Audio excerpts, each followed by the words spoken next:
Hirapan na nga ako sa kalisod dinhing dapita, kaya ako ang anak porting ting si Pata. Arang kadako naman ni Natela oy. Libya dahil lalim ng trabahaning vlogger no. Tara't samahan nyo naman ako mag-makeover ng aking sala. At sakto naman nandito yung pamangkin ko, kaya pinagbantay ko kay Janokin, kaya sinama ko na sila sa video. At sa wakas, magagamit ko na ang in-order ko sa Shopee. Maliit lang din naman ang sala namin, kaya mabilis lang linisin to. Ayun nga, pagkatapos kong punasan lahat dyan, binalik ko na yung mga display. Umpisat sa pool nga, ngayon lang magkakaroon ng cover ang aking sopa. Tinanggal ko na nga ang aming kortina dyan dahil hindi ko alam kung ilang taon na yan nakasabit dyan, hanggang ngayon walang kapalit.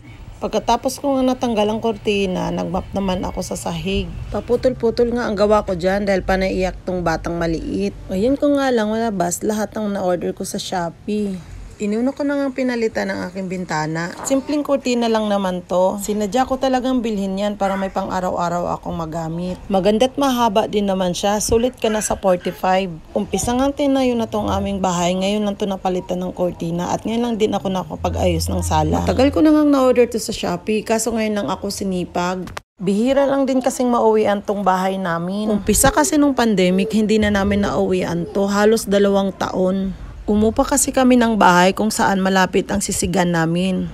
Dahil nung pandemic, hindi kami basta-bastang makalusot dito. Sakto namang nabuntis ako kaya lalong hindi na nauwian. Pero paminsan-minsan pinupuntahan naman ng asawa ko para linisan.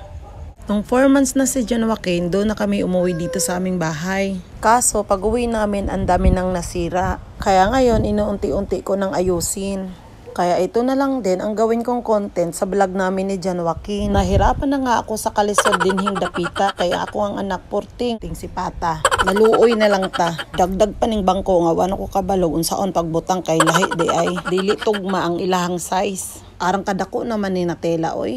Unsaon naman ni oy. Ako na lang na siyang giputos oy, tapos ako na lang po nang gipanghikot ng iyang mga hikot diha. Lisod man gud pog dili na ko na itaod kay maot pud tan-awon. Saksak sinagol na lang na yung atong voice record. Pwede magbisaya na lang ta kay parang murag dali-dali raman na yung mga bisaya tano. Diring dapita gikapoy na jud ko, murag lami na jud kay ihagis pa, pero dili pwede kay gabi jud ta. Dili biya dahil lalim ng trabahaning vlogger no. Tapos dili mo tan-aw sa tong video kay dili ganahan sa atoa. O mahadlok ba mag-click kay basig mo kita ta. Oy dili bitaw oy, joke ra nang ako parang nalang ko ka istorya ani. So maigo ra gud na oy. Ayaw mo kabalaka kay di man ko kabalo magdumot. Istorya lang nang ako. Gilingaw-lingawan lang muna kong istorya o di ba nahuman na nga ako ang sala. Mo na itsura sa akong sala pagkahuman ako makeover ko no.